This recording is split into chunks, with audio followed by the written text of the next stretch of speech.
નમસ્કાર દર્શક મિત્રો, સુરત ફર્સ્ટ ન્યૂઝમાં આપનું હાર્દિક સ્વાગત છે। હું છું મેઘા અગ્રાવત અને જોઈએ આજના સમાચાર વિગતવાર।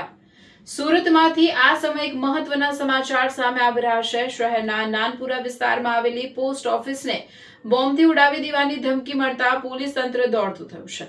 પોસ્ટ ઓફિસને સત્તાવાર ઈમેલ આઈડી પર ધમકીભર્યો ઈમેલ મળતા પોલીસ બોમ્બ સ્ક્વોડ અને ડોગ સ્ક્વોડની ટીમો તાત્કાલિક ઘટના સ્થળે પહોંચી તપાસ શરૂ કરી છે।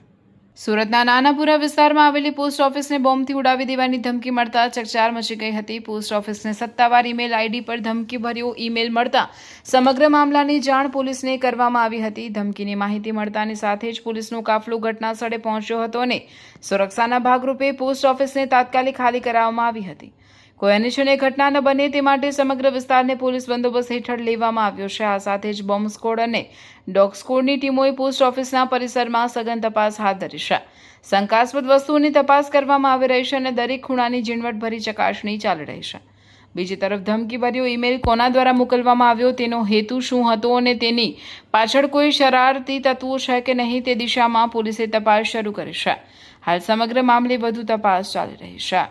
પોલીસ કંટ્રોલ રૂમ દ્વારા અમને સૂચના આપવામાં આવેલી હતી કે એક એવો મેલ મળેલો છે કે પોસ્ટ ઓફિસમાં અને પાસપોર્ટ ઓફિસમાં કોઈ પણ એક્સપ્લોઝિવ કે બોમ્બ ઇમ્પ્લાન્ટ કરવાની ધમકી મળેલી હતી।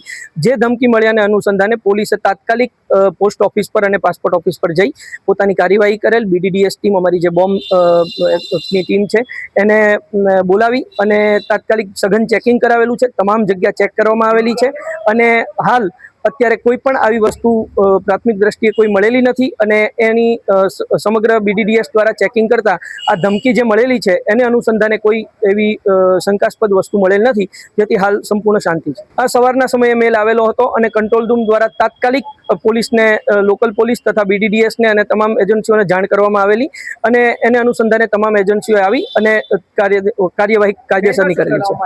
મેલમાં પાસપોર્ટ ઓફિસ તથા જે પોસ્ટ ઓફિસ છે એમાં એક્સપ્લોઝિવ કે કોઈ પણ બોમ્બ કે એ પ્રકારના કોઈ પણ ઇમ્પ્લાન્ટ કરવામાં આવેલાની ધમકી આપવામાં આવેલી હતી।